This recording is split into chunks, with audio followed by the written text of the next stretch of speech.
جلوہ بذات خود کیا چیز ہے؟ جلوہ یہ ہوتا ہے کہ اپنی زندگی کے حالات کی اصلاح کرنے کی ضرورت سے نکل کر جب آپ کا شوق کسی اور چیز کی تمنا کرے جس کا براہ راست آپ کی زندگی سے کوئی ضروری تعلق نہ ہو، کوئی اور شوق ہو، مثلا یہ شوق کہ میں اس وقت چاند کو دیکھنا چاہتا ہوں، کہتا ہے دفتر کا ٹائم ہو گیا، صبح ہو گئی، اب جاؤ، کہتا ہے نہیں میں کچھ اور ہی دیکھ رہا ہوں، سمندر کے کنارے بیٹھا ہوا لہریں گنتا جا رہا ہے، اس کی دکان کا ٹائم ہے، پرواہ نہیں کرتا۔ اب یہ جو شوق ہے یہ ضروریات زندگی سے ماورا ہے۔ اس شوق کے اندر اب کسی خالق کا یا کسی ذات کا یا کسی نورانی ذات کا جلوہ ہوتا ہے، اس کو ہم کہیں گے جلوے کی تمنا۔ اب جلوہ خود کیا ہے؟ جلوہ بہت خوبصورت چیز ہے۔ مثلا چاند جو ہے بذات خود روشنی نہیں ہے، مگر چاندنی جو ہے یہ جلوہ ہے۔ فرض کرو ایک شکل ہے آپ کا محبوب بیٹا یا محبوب دوست۔ اب جو دوست تھا اس کی کتنی آنکھیں ہیں؟ 2 کان، ناک، قد، اس میں بات کیا ہے؟ وہی 2 آنکھیں، کان، ناک وغیرہ جو دوسروں کا ہے۔ کیا اس کا رنگ سفید تھا؟ سفید رنگ کے تو کئی لوگ پھرتے ہیں، تو پھر کیا تھا؟ یوں سمجھ لو کہ ماں کے لیے بیٹا کیا ہوتا ہے؟ وہ جلوہ ہوتا ہے۔ چھوٹا سا بچہ پیدا ہوا، اس کی ٹنڈ بھی چھوٹی سی ہے، ماں سے پوچھو کہ یہ کیا ہے؟ یہ جلوہ ہوتا ہے، رحمتیں ہیں۔ وہ چیز جو آپ کے لیے پورے انہماک کا باعث ہو جائے وہ جلوہ ہوتا ہے۔ یعنی شکل کے اندر ایک اور شکل ہوتی ہے جو محبوب کی شکل ہوتی ہے، وہ چیز جو آپ کو ڈائریکٹ اپنی طرف متوجہ کر دے، کشش کر لے۔ یعنی آپ جب یہ سمجھیں کہ اس کائنات میں اگر مجھے کسی چیز کی ضرورت ہے تو صرف اس چیز کی ضرورت ہے۔ کہتے ہیں کہ لیلا کا رنگ ذرا پختہ تھا، لوگوں کو یہ رنگ پسند ہی نہیں ہے، اور مجنوں سے پوچھا کہ سنا بھائی دنیا دیکھی؟ کہتا ہے نہیں، کیوں؟ کہتا ہے ہم نے لیلا ہی دیکھی ہے، جب درد سے ہوتا تھا مستر، کہتا تھا یہ مجنوں رو رو کر، دنیا کی ہر ایک شے کو یا رب لیلا کر دے، محمل کر دے۔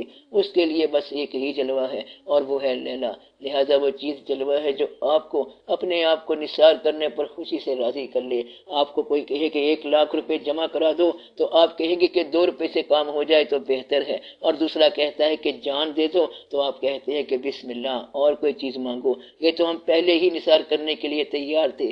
جس کے لیے آپ اپنی جان نثار کرنے کو خوشی سے تیار ہو جائیں وہ جلوہ ہے، اس کو جلوہ کہتے ہیں، اس کو جلوہ کہتے ہیں۔ پھر آگے آپ جلووں کا سفر کرو گے، سب سے بڑا جلوہ سب سے بڑی ذات کا ہوگا، وہ اللہ کے حبیب صلی اللہ علیہ وسلم کا ہوگا۔ پھر آگے اور واقعات عالم، چلتے چلتے وہاں جائیں گے۔ جلوہ کا وجود پہلے ہے، کیسے ہو سکتا ہے کہ آنکھ دینے والا جاذبیت نہ دے؟ اس نے آنکھ بنانے سے پہلے رنگ پیدا کر رکھے ہیں، باغ سجا رکھے ہیں۔ آنکھ تو بعد میں بنائی ہے اس نے آپ کے کان بعد میں پیدا کیے اور چہکار اور مہکار پہلے پیدا کیے۔ میوزک ہی میوزک ہے کائنات میں، پھر آپ کو کان عطا کیے، جلوہ عطا فرمایا، نگاہوں کے جلوے کی رعنائی عطا فرمائی ہے، زبان کو اس نے گویاں عطا فرمائی، ذائقہ آپ کے منہ میں ہے اور پھل باہر اگے ہوئے ہیں، ذائقے دار پھل، اور دل ہے سرشار کرنے کے لیے چھوٹا سا دل۔ پھر دل بھر کی کہیں نہ کہیں سے رونق لگا دی، چھوٹی سی دنیا میں یہ کھیل کر دیا۔ پھر بڑے بڑے جلوے، بڑے بڑے دل بھر، بڑے بڑے واقعات، بڑے بڑے کھیل،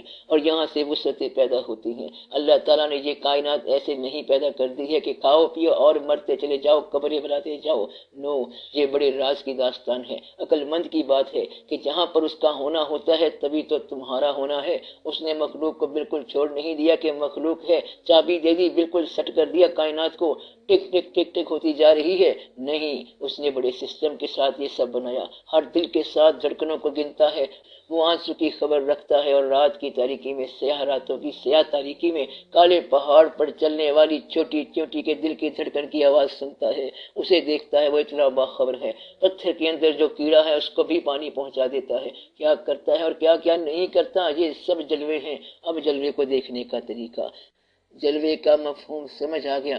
تم صاحب عقل ہو تو واقعات کے نتائج اور سبب پر غور کرو، آپ کو جلوہ عقل میں مل جائے گا۔ اگر تمہارے کان کام کرتے ہیں تو نغمات کی تلاش میں رہو، وہ نغمہ جو تمہیں دم بخود کر دے وہاں جلوہ ہوگا۔ کہتا ہے پتہ نہیں کیا تھا، بلبل تھا کہ پرندہ تھا؟ کہتا ہے پھر آگے نہیں چل سکے، وہاں ٹھہر گئے، کس کی آواز تھی؟ کہتا ہے کہ بس آواز تھی۔ اس وقت زمین نے قدم پکڑ لیے، جہاں زمین نے تمہارے قدم پکڑ لیے ہیں وہاں جلوہ ہے۔ سمجھے بات؟ اس اسی طرح چلتے چلتے نگاہ میں اچانک کوئی بندہ آ گیا، کہتا ہے سفر ختم ہو گیا۔ پھر آگے نہیں گئے، اس نے کہا پڑھو قرآن شریف، بسم اللہ پڑھی اور آگے بند کر دیا۔ ملا نے اس کو کہا کہ پڑھو الف، اس نے پڑھا۔ پھر اس نے کہا پڑھو بے، اس نے کہا بے کی کیا ضرورت ہے، سبق بند ہی کر دیا۔ کہتا ہے بے نو بنے لاؤ۔ اب دنیا میں ایسے لوگ بھی آئے، یہ سب جلوے کی کہانیاں ہیں۔